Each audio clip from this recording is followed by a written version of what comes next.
everyone, welcome back to my channel. I am Christy. I'm so excited to share today's video with you.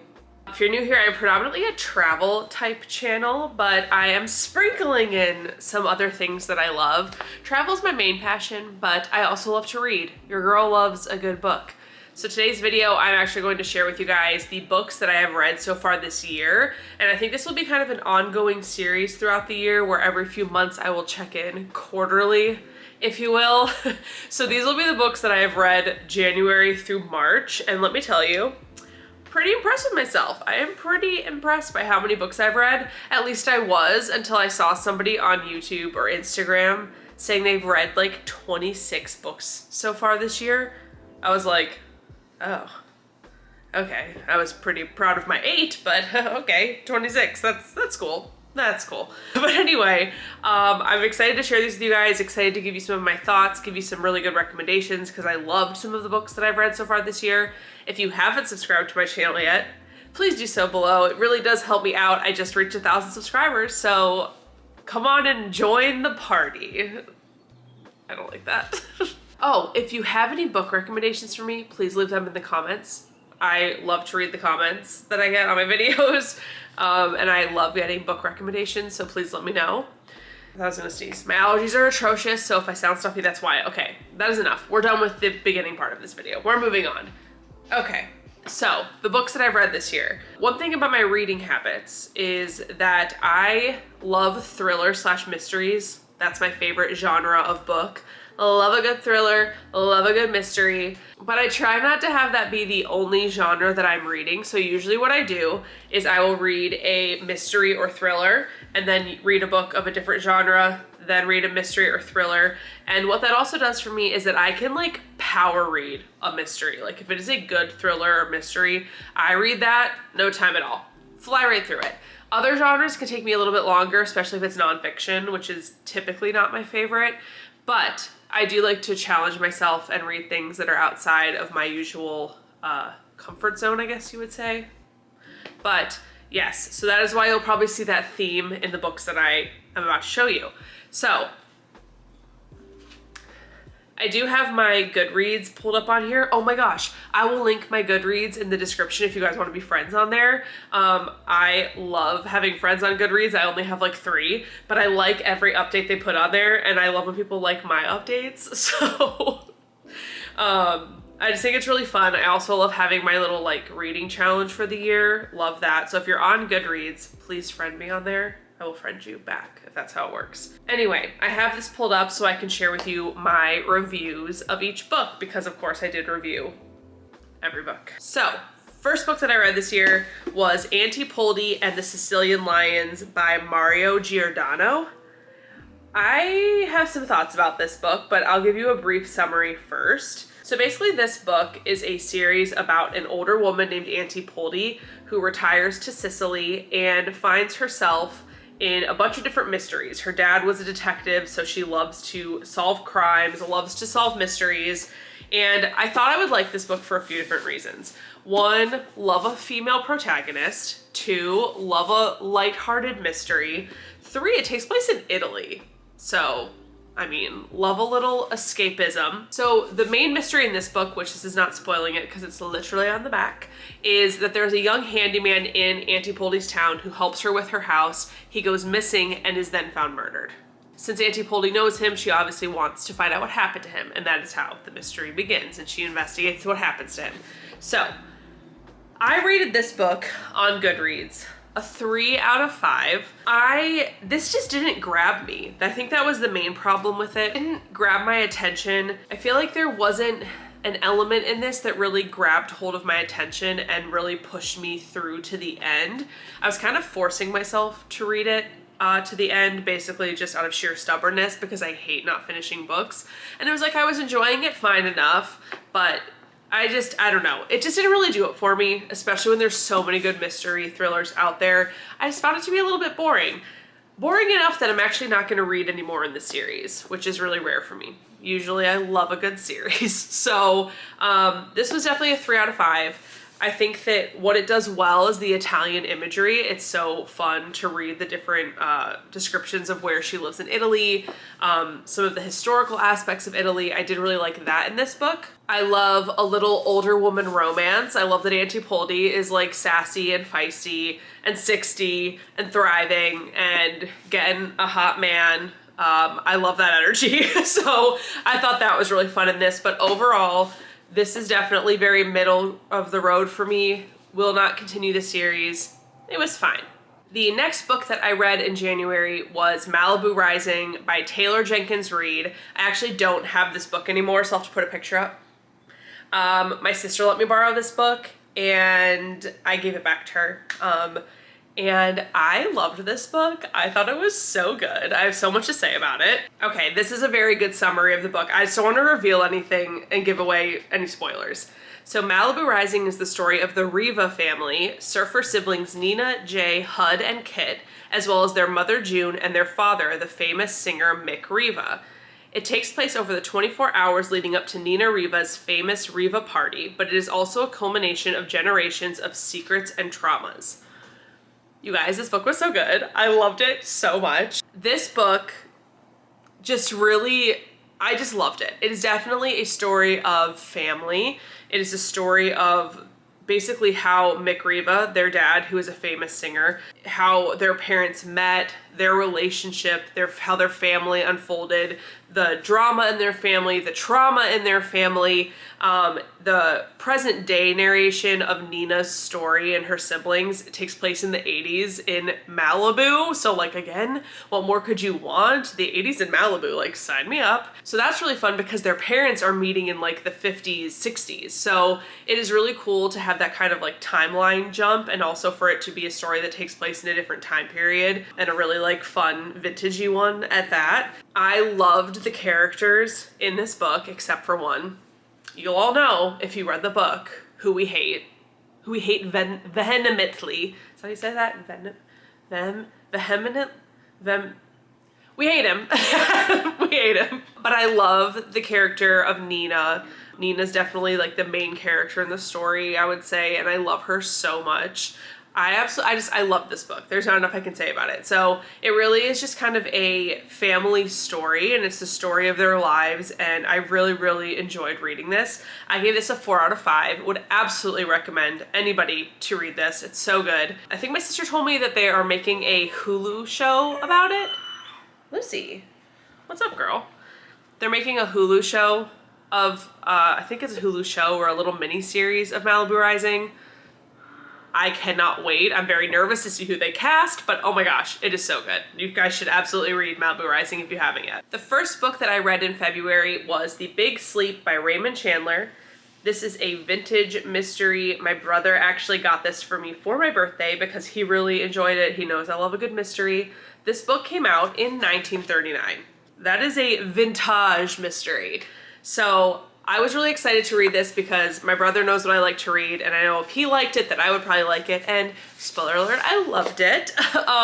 This is a pretty classic, kind of old school private investigator type of mystery. The main character is Philip Marlowe, who is a private investigator in Los Angeles, and obviously this takes place way back in the day, and it is so good. It was interesting to read this right after Malibu Rising because they both kind of have that old school vintage Southern California, LA vibe to them, and that was really fun to read them one after the other, especially because this is a mystery and that one is more of just like a story. Okay, Christy. Let me give you a quick summary of this one. When a dying millionaire hires Philip Marlowe to handle the blackmailer of one of his 2 troublesome daughters, Marlowe finds himself involved with more than extortion. Kidnapping, pornography, seduction, and murder are just a few of the complications he gets caught up in. This was so good. I loved this. I read this so fast. It's also not like a hard read. It's only like 200, like just over 200 pages. And if you love a mystery, if you love like kind of that classic, older vintage mystery feel, if that makes any sense, you guys will love this one. I really, really enjoyed this. I actually gave this 5 out of 5 stars on Goodreads because I liked it that much. The next book that I read in February, and this is the book that like kicked off kind of a reading spree for me because I read this book literally in one day, and it kind of kicked off me just like plowing through a bunch more books. I actually don't have it with me because I finished it when I was visiting my best friend and I let her borrow it, but it is Verity by Colleen Hoover. I feel like Colleen Hoover's having a moment. I have not read any of her other books. I decided to read that one because I wanted to see like why everyone loved her book so much, and that one seemed to be up my alley. It is definitely a thriller mystery, a little bit of romance, definitely a big creepy factor, so I was obviously very intrigued by it. You guys, when I tell you, so basically what happened was the day that I started that book, I was traveling to DC to visit my best friend, and I was at the airport after work waiting for my flight, and I started the book then. I started it in the airport that evening. I read it the entire time I waited for my flight. I read it on my flight, which was only like 40 minutes, but I read it on my flight. And then that night I literally finished it when I went to bed at her house because I was like, I have to see what happens in this book. So with that being said, it's a very easy read. I feel like it's not, you know, some books are just really hard to read, like the writing is a little bit more difficult to process, or like the words are a little bit bigger and robust. I feel like this is a very simple read, and the way that she tells the story, you just are like I literally couldn't stop reading it. Let me give you a brief synopsis. I don't have the book in front of me and I don't want to spoil anything, so let me see what I can find online. Lowen Ashley is a struggling writer on the brink of financial ruin when she accepts the job offer of a lifetime. Jeremy Crawford, husband of best-selling author Verity Crawford, has hired Lowen to complete the remaining books in a successful series his injured wife is unable to finish. So basically, Lowen goes to their house. Not all is what it seems. And she finds something that Verity, the injured wife, had written, and it's like a lot. And then Lowen has to debate whether or not she's going to tell the husband about it. You guys, the story was so good. I loved it so much. I was like beside myself as I was reading it. I really like Verity, the book, because, sorry, it's confusing because the wife's name is Verity, but I loved the book because it is very much a book where not everything is as what it seems. And you get to the end and you're like, oh my God. And I love books like that. I love when a book has an ending that like basically underlines the theme of the entire book. If you read it, you know what I mean. If you're going to read it, when you finish it, you will know what I mean. But I love when books do that. Another book that's like that, which has an ending that kind of underlines the theme of the entire book, which I think is just so creative. It's so creative if you can get to that point in writing that like your ending is just like chef's kiss, like that level of perfect. But the book was Kim Ji-young, born 1982, by Cho Nam-ju, which is a Korean author. They translated it from Korean. That book is phenomenal. If you guys haven't read it, you should absolutely read it. I read that last year. It's so good. I gave Verity a 4 out of 5 stars on Goodreads. What stopped me from giving it that 5th star was just because it is like a pretty, it wasn't like the writing blew me out of the water. There was something about it that just made me not give it 5 stars even though I really liked it. I feel like if the writing was maybe a little bit more robust, if the writing was a little bit more, I don't even know how to describe. I think if the writing was a little bit more, I don't know, I think that would have pushed it to 5 stars. But as it was, I loved it, highly recommend. The next book that I read was Shameless by Nadia Bolz-Weber. This book was totally out of left field. This is not usually the kind of book that I read, but when I was visiting my best friend and her husband, they had this, and my best friend was actually like, I feel like you should read it. I feel like you'd really like it. So we basically traded books. I gave her Verity and she gave me this, and I started reading it, and I really enjoyed this book. I feel like this book probably isn't going to be for everybody, but I did really enjoy it. I actually thought it was really good. There were so many pages that I marked and things that I underlined in here. It's basically about sex in the Christian faith. That's just what it's about. Obviously, there are a lot of interesting being a very mild word for it, interesting approaches to sex and sexuality in the Christian church and in Christianity in general. I think a lot of people that I know, maybe not me personally, but a lot of friends that I have grew up in very conservative Christian families, very conservative Christian churches, and a lot of the messaging around sex was very damaging and ended up causing a lot of issues for people as they got older, and obviously we're going through different experiences. I did not grow up in a family like that. I did start going to church when I was in high school, and I went to a Christian university and got a lot of that messaging there. But I think that I kind of came out of that a little unscathed because I was old enough to kind of had already formed my own thoughts and opinions around those things. So I guess my disclaimer to this is that I am a Christian. I do believe in God. I don't go to church. I shouldn't say I don't love church, but I have not found in my adult life a church that I enjoy going to. I also think that everyone's faith and walk with God, or whatever spiritual belief they hold, is individual to them. And I think that looks different for everybody. And I think that what was so eye-opening about this book is that it just reminds me of so many things that I remember thinking, like, wow, it is really damaging to talk about these things in the way that they chose to approach it, specifically when it came to sexuality and modesty for women. So this is just a very, very progressive approach to things, very interesting look into how she grew up. Nadia Bolz-Weber actually is a pastor at a church in Colorado. She's very progressive, and it was really interesting to read her experiences growing up and how she was taught in a very religious household about sex and sexuality and modesty. So I really enjoyed this book. I thought this was really eye-opening. I gave this a 5 out of 5 on Goodreads, and I highly recommend anybody who grew up in that kind of uber religious environment that had that kind of messaging around sex and sexuality. Highly recommend reading this, especially if you're trying to heal from those things. I could see how this would be very beneficial for somebody. So highly recommend this book. The next book that I read was, you guys, so good. Another one from my sister. She recommended Malibu Rising to me. She actually gave me this one for Christmas, and I read it this past month in March. It is The 7 Husbands of Evelyn Hugo by Taylor Jenkins Reid. This book was so good. This was one of the books that I've seen everybody reading online, and I was like, ooh, I'm so intrigued to find out more about this. And I read it, and I could not stop thinking about it after I read it. It is one of those books that really stayed with me. That doesn't always happen, but I mean, I couldn't stop thinking about this book. It is so good. So let me read the back of it. Again, no spoilers so that you guys can get a summary. Reclusive Hollywood icon Evelyn Hugo is finally ready to tell the truth about her glamorous and scandalous life. But when she chooses unknown magazine reporter Monique Grant to write her story, no one is more astounded than Monique herself. Determined to use this opportunity to jumpstart her career, Monique listens in fascination. From making her way to Los Angeles in the 1950s to leaving show business in the 80s, and of course, the 7 husbands along the way, Evelyn unspools a tale of ruthless ambition, unexpected friendship, and a great forbidden love. But as Evelyn's story nears its conclusion, it becomes clear that her life intersects with Monique's own in tragic and irreversible ways.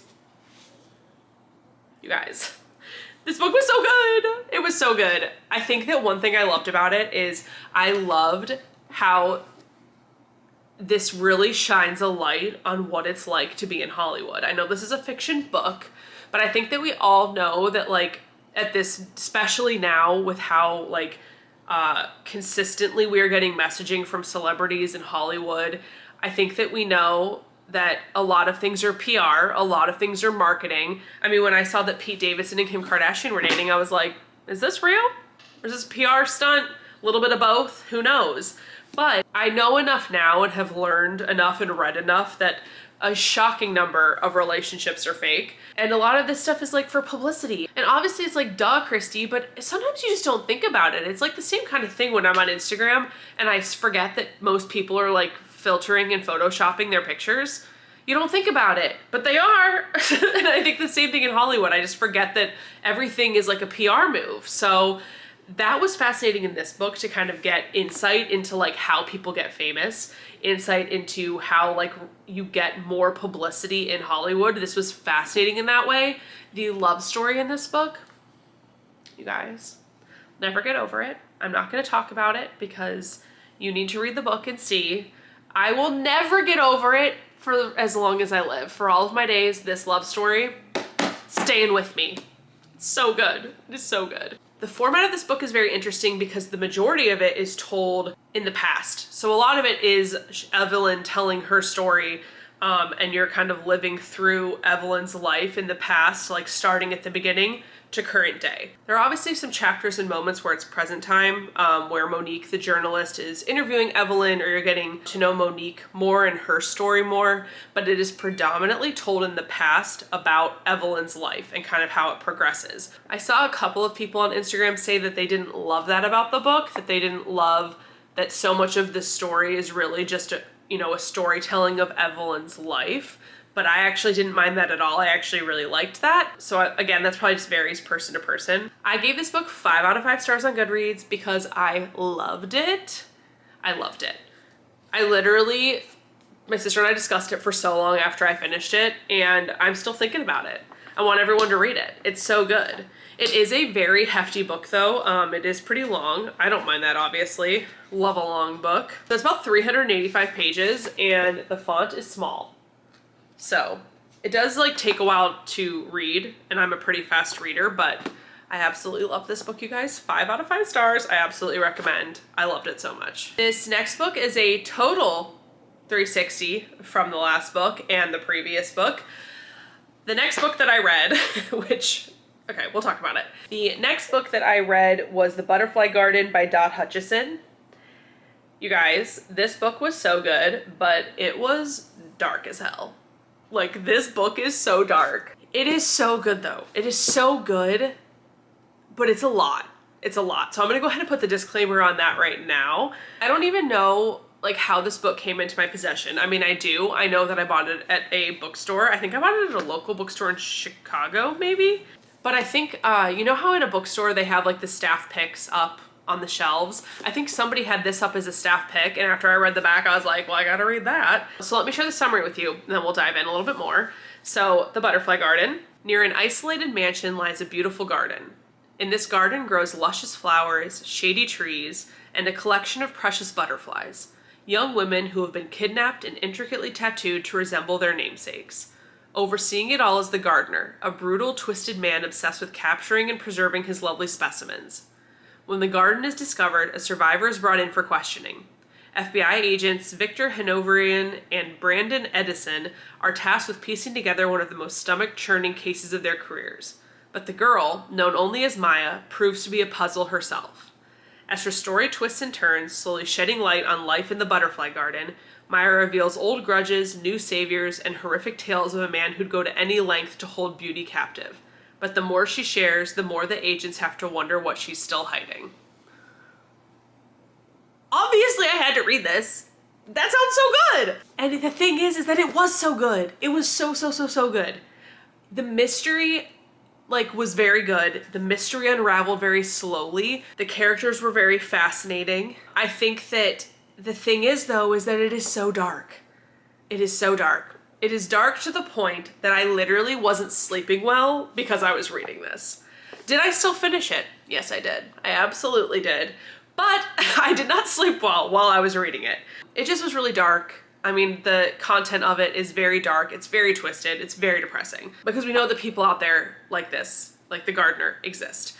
I do think it is a story of resilience. I think there are a lot of lessons to be taken away from this book. I did love the mystery aspect of it. I couldn't wait to see what happened. I was so intrigued by it. I did enjoy the book, even if it was really dark. I gave this book 4 out of 5 stars, and I will tell you why. Well, besides it being super dark and depressing. As you can tell from the summary on the back, the format of this book is kind of similar to Evelyn Hugo, actually, and how it's kind of a present past flipping between the two, and it's a main character telling their story to another kind of secondary character. So I think that my problem was kind of with the ending. I don't want to spoil anything, but obviously going into the book that the girls are rescued. That everything comes to a head in some way, and that's a mystery until the end of the book of how it all came to be that they escaped. But it's almost like you kind of find out in just a couple pages of how it all happened and how they got out of the butterfly garden and what happened to the girls, what happened to the gardener. It's all kind of just in a couple pages, and then at that point it's like, okay, well, we were building to this, and now it's like only a couple of pages, and now we know how they got out.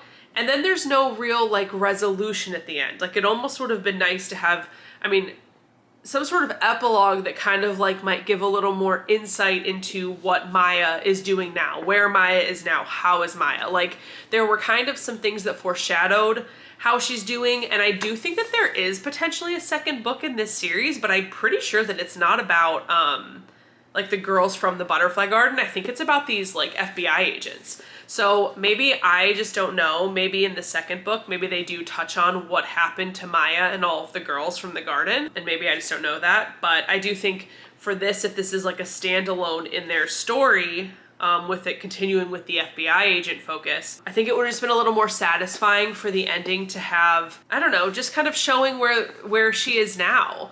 I don't know, but that's just my thoughts on that. I still gave it 4 out of 5 stars because I did really like it. It is very dark though, so if you can't handle that, I would not read this. Because again, it's very dark, but I thought it was very well written. I thought it was very good.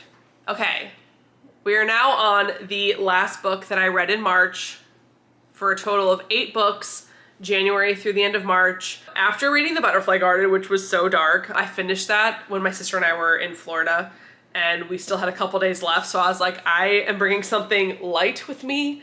I'm going to read something that is easy breezy, fun to read, and so I went with People We Meet on Vacation by Emily Henry. I loved this book. This book was so cute. I absolutely loved it. I thought this was like the cutest thing I've read in such a long time. This is definitely kind of like a modern romance beach read. It's definitely not like a romance novel. Maybe I shouldn't say modern romance because there's nothing like super sexual or anything like that. I mean, there's like a couple little moments, little spicy moments, which I loved. It's mostly just kind of like a little like love story, a friends to lovers trope, and it is so cute. Like, I love this book. Let me read you the back so that you can get a little summary. Poppy and Alex, Alex and Poppy, they have nothing in common. She's a wild child, he wears khakis. She has insatiable wanderlust, he prefers to stay home with a book. And somehow, ever since a fateful car share home from college many years ago, they are the very best of friends. For most of the year, they live far apart. She's in New York City and he's in their small hometown, but every summer for a decade, they have taken one glorious week of vacation together. Until 2 years ago, when they ruined everything. They haven't spoken since. Poppy has everything she should want, but she's stuck in a rut. When someone asks when she was last truly happy, she knows without a doubt that it was on that ill-fated final trip with Alex. And so she decides to convince her best friend to take one more vacation together, lay everything on the table, make it all right. Miraculously, he agrees. Now she has a week to fix everything, if only she can get around the one big truth that has always stood quietly in the middle of their seemingly perfect relationship. What could possibly go wrong? I loved this so much. It was so cute, you guys. Like, I just sat there and read this for over a couple days and I just smiled. It is so good. It is the perfect thing to read if you need something like light and happy and fun. I mean, there are moments where you're like, oh my gosh, what's gonna happen? It's because like, obviously, like, you need to figure out if they're gonna like stay friends, if it's gonna be something more, if they can even repair what happened. Which, what I loved is that, again, this is like actually a really similar format to the last 2 books, weirdly, because again, this kind of goes back and forth between past and present. So you're getting a taste of the present day of Poppy living her life in New York City, love to see it, and her inviting Alex and them going on this trip where she's trying to fix everything. So that's one part of the story. And in between those chapters, you have chapters that go back in time and share glimpses and stories from their previous summer trips together. And it kind of helps create the full picture of their friendship and kind of helps create the full situation that has led to where they are now. And it is so good. Both of the characters are so cute and so likable. You really root for both characters, Alex and Poppy. And I just loved it so much, you guys. If you're looking for something fun and light to read, especially as we're getting into warm summer months, it's so nice to read something fun during this time. Absolutely pick up People We Meet on Vacation. It was so good. I loved it so much. The end was so satisfying. I love it. Highly, highly recommend. I gave this 5 out of 5 stars on Goodreads because, you know, I just loved it. I loved it so much. And let's just say this too. I'm not a reviewer that is like super harsh. Like I'm not like, oh, this is just like a fun light read. There's no way it's worth 5 stars. Like I'm not like that at all. If it is good and I loved it, I'm giving it 5 stars. And I loved this, so it got 5 stars. I think the only book actually on Goodreads that I've given like a really bad review to was Normal People by Sally Rooney, because I hated that book and I gave it like 1 or 2 stars. I know I'm in the minority by feeling that way about that book. And it's fine. I know. That's a story for another time. We don't need to delve into it, but all that to say, if I love a book, I don't care about the genre. I don't care about what kind of book it is. If I love it, it's getting an honest 5 stars. So highly recommend this one if you're looking for something fun and light and cute, which I always am. Okay, that was the 8 books I've read so far this year. That was January through March. So I guess my next check-in will be April, May, June. So at the end of June, early July will be my next book check-in. That's fun. If you guys like these kind of videos though, I could do this monthly, though we won't have as much to talk about. My goal right now is trying to read 2 books a month. Since I've read 8 so far, I am ahead for my reading challenge. At the beginning of the year, I made my challenge for the year 20 books in 2022. And I am ahead of schedule, which has not been the case for the last 2 years that I've done the reading challenge. I have not accomplished it. So I tried to do a more modest goal than last year because I was really lofty last year and I was like 25 books. I read like 17, so I thought 20 would be a good goal this year. I'm feeling good about the fact that I'm ahead. So I am gonna keep pushing through and try to do 2 books a month. So if you guys like this video, if you like videos like this, please comment below and let me know, because I really don't know if you guys are gonna like this. I had fun doing this video, so I hope you guys like it. But yeah, let me know in the comments. If you have any recommendations for books for me to read, let me know in the comments. If you haven't subscribed to my channel yet, please do so. And I will see you guys in the next one.